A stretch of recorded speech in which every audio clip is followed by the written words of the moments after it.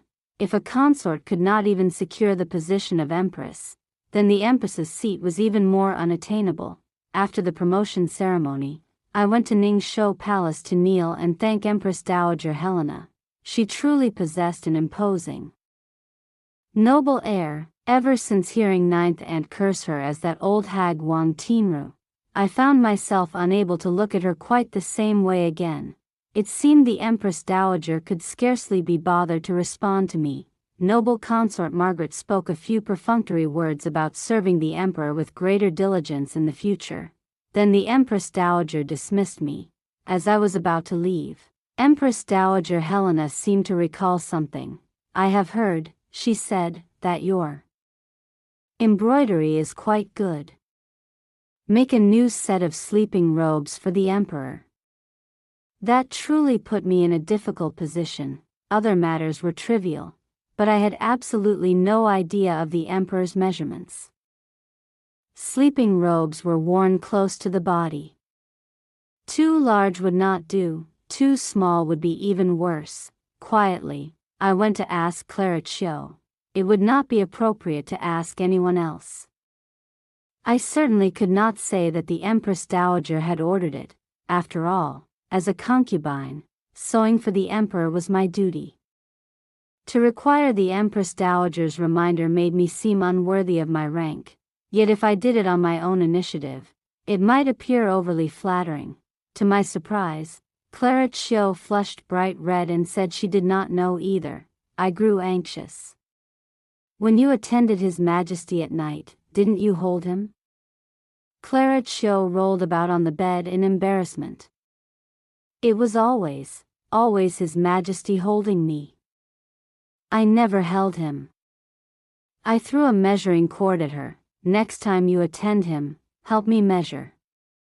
Still rubbing her crimson cheeks, she asked, why don't you measure him yourself?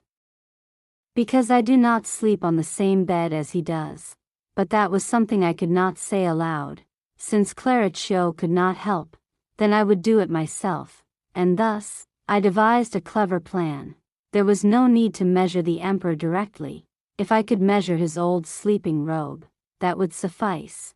The emperor came to see me again.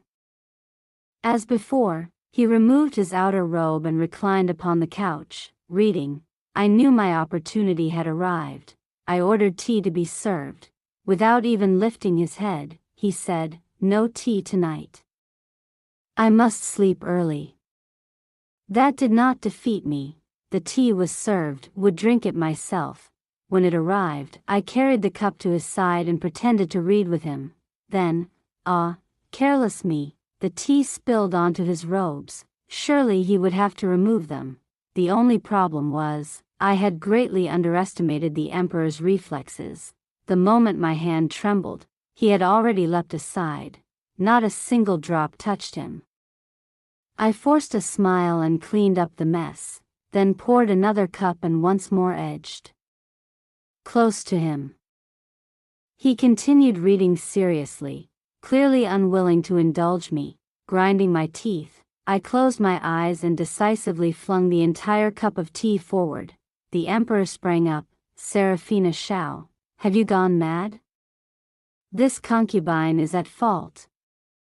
I hurried to wipe at his sleeping robe with my handkerchief, patting here and there, inside and out, but I soon discovered, not a single drop had landed on him. His skill truly inspired my admiration.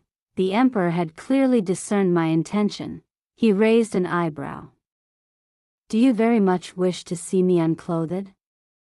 Startled, I took a step back. I do not. I did not. Do not speak nonsense. I merely wanted you to remove your sleeping robe, not to see you naked. At that thought, I suddenly felt a chill of fear. Thank heavens the emperor's reflexes were so good. Otherwise, I might have truly witnessed him undressing before me. How mortifying.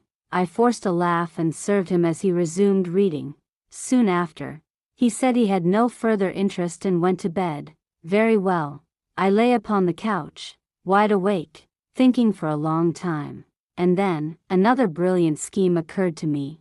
I truly was a female Zhuge Liang.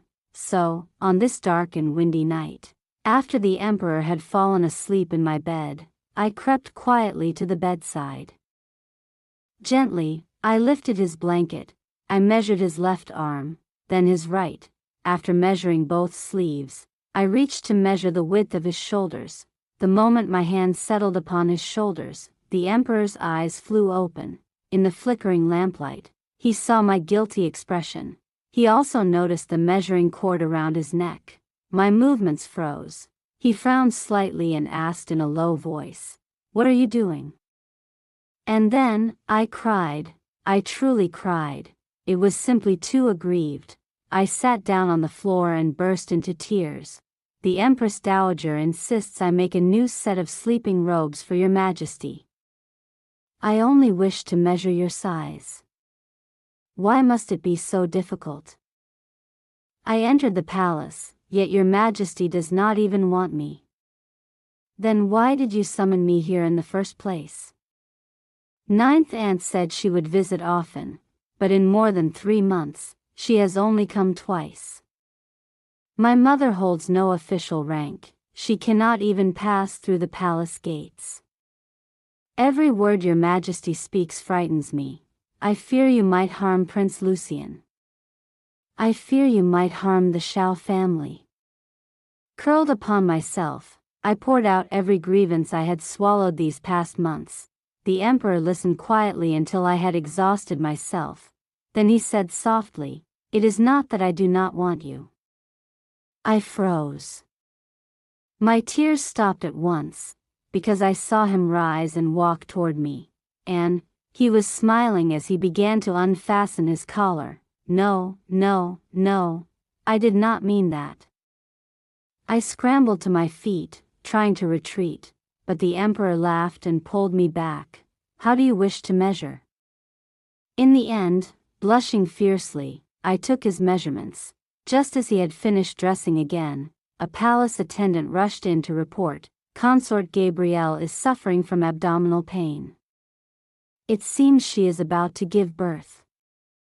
Consort Gabrielle had been pregnant for over 7 months, according to Consort Helena Minor. Over the past 2 or 3 months, Consort Gabrielle had used this tactic to intercept the emperor 5 or 6 times. Aside from noble Consort Margaret, Consort Joanne, and Consort Helena Minor, whom she did not dare offend, she had blocked nearly everyone else. This was only the second time the emperor had come to me, and Consort Gabrielle had already begun repeating her old tricks. But in my heart, I was truly delighted. "Go on, do as you please. Just make sure you serve him well. Take Emperor Adrian away with you. Only then will I have my grand bed all to myself." So I gazed expectantly at Emperor Adrian, silently urging him to leave more quickly. I was already desperate to embrace my large bed and drift into sleep.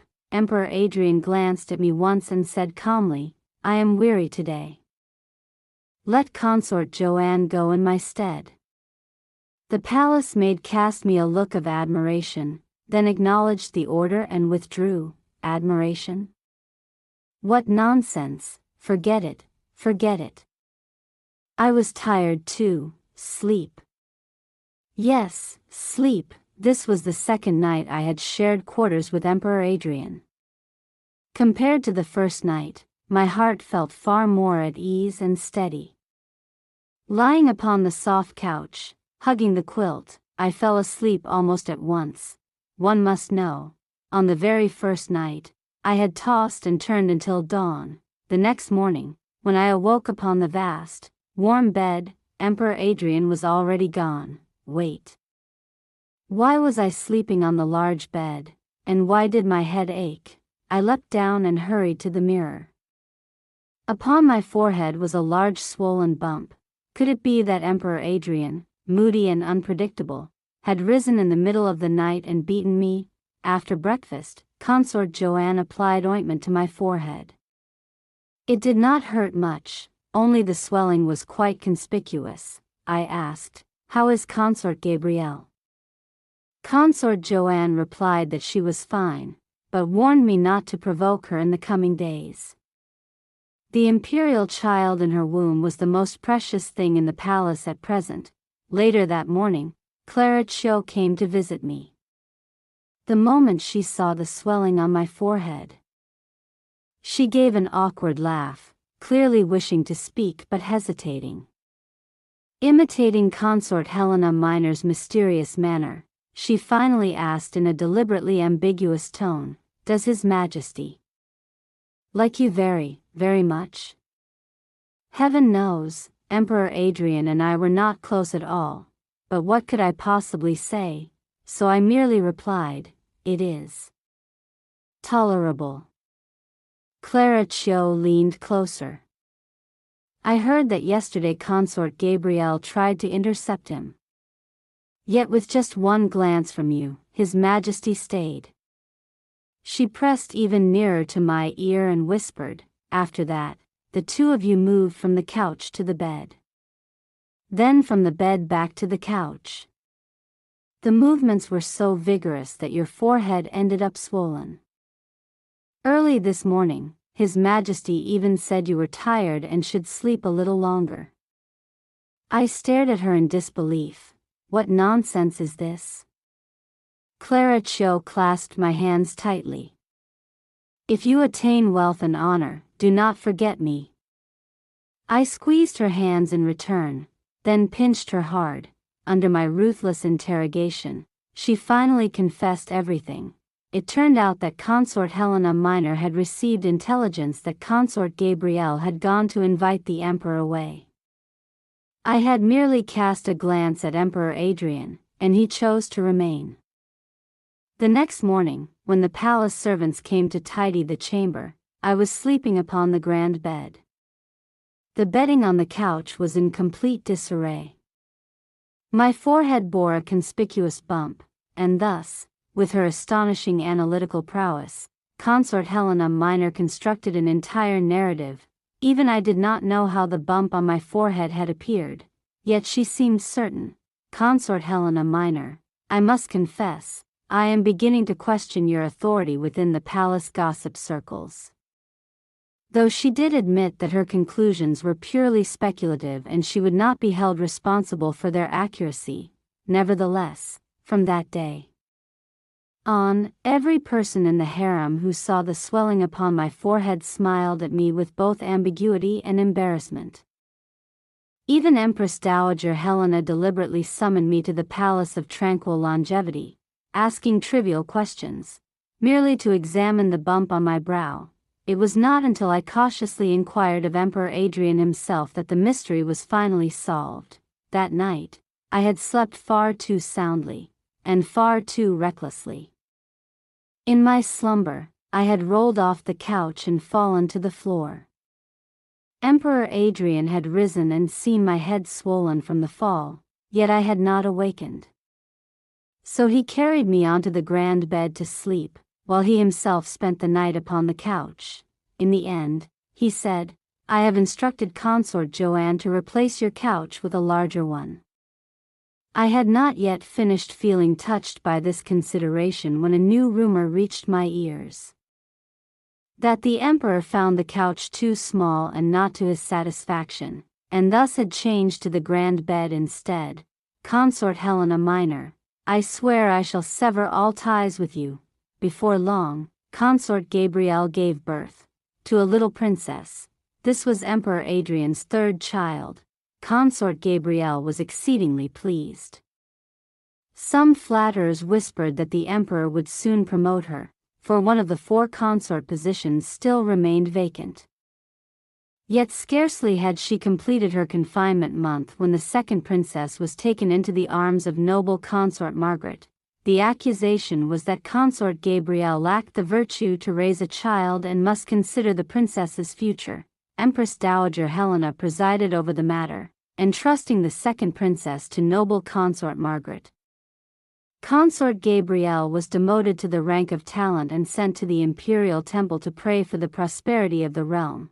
In noble consort Margaret's eyes, Not even a single grain of sand could be tolerated. She had endured the Guo family long enough. The very day the second princess was born, she had wished to take the child away. It was only because Consort Joanne pleaded for half a day that she agreed to wait until Consort Gabrielle completed her confinement. I felt Consort Gabrielle's fate was rather pitiful, but Consort Joanne said that noble Consort Margaret had her own reasoning. Even Consort Helena Minor, daughter of the Prime Minister, had been obedient and cautious during her pregnancy. If every concubine who conceived began imitating Consort Gabrielle's schemes to compete for favor, the atmosphere within the palace would descend into chaos. While I had not yet finished sighing over Consort Gabrielle's downfall, another piece of news arrived. Clara Chiu had been diagnosed as 2 months pregnant. By calculation, she had conceived from her very first night attending the emperor. Empress Dowager Helena was overjoyed and promoted her to the rank of beauty. Clara Chiu was delighted beyond words. Consort Helena Minor remarked bluntly that she was foolish. Childbirth could cost a woman her life. The entire palace placed immense importance upon this child. Some said that Clara Chiu came from a respectable family. If she bore a son, she might be elevated directly to the rank of consort. This time, it was my turn to clasp Clara Chiu's hands. If fortune comes, do not forget me. Not long after, my eldest aunt suddenly entered the palace to pay her respects to Empress Dowager Helena. On her way back, she stopped by Xing Palace to visit me. I was overwhelmed by the favor. My eldest aunt was an honest woman. She did not feign intimacy the moment she stepped inside. Instead, she spoke plainly. It was the emperor who told your elder brother that you were homesick and wished to see your family.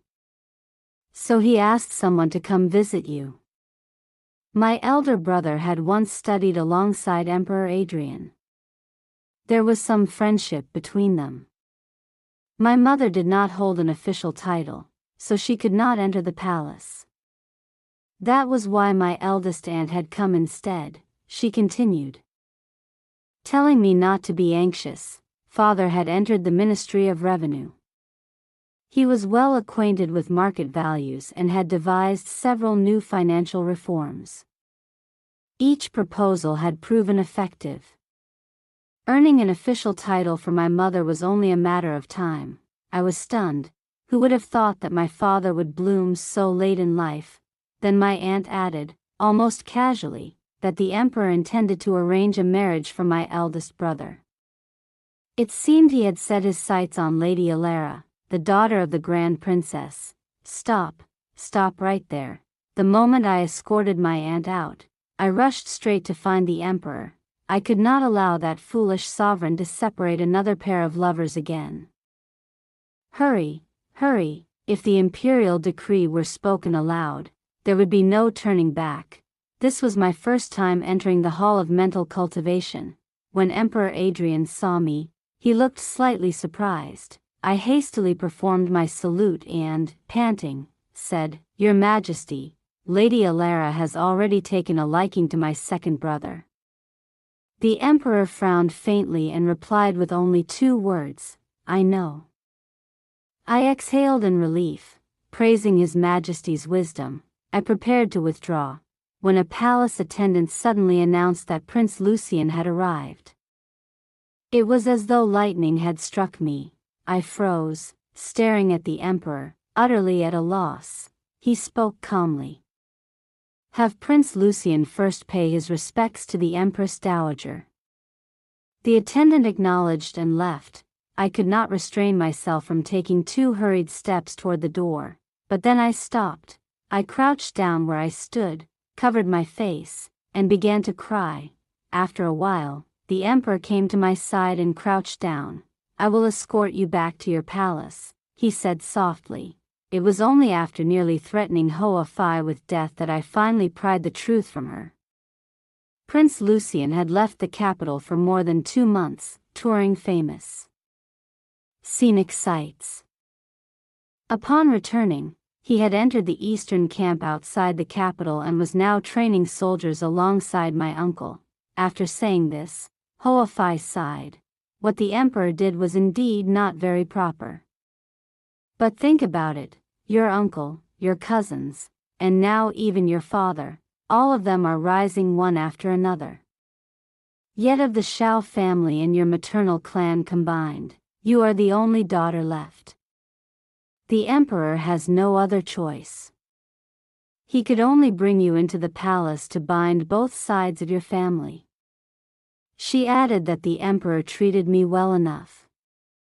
He had never forced me, you accepting him is only a matter of time. I narrowed my eyes. Wait. How do you know I have not accepted him? Hoa Phi gave me a meaningful look. I am an experienced woman. My child is already 2 years old. How could I not see the thoughts of a young girl? I slammed the table. Then why did you spread those rumors about me and the emperor? Hoa Phi immediately fled across the room. Seraphina Shao, put the needle down. This is for your own good. She protested while dodging me. If you enjoyed the story, don't forget to like and subscribe to Love Stories with Lisa for more stories. Thank you so much.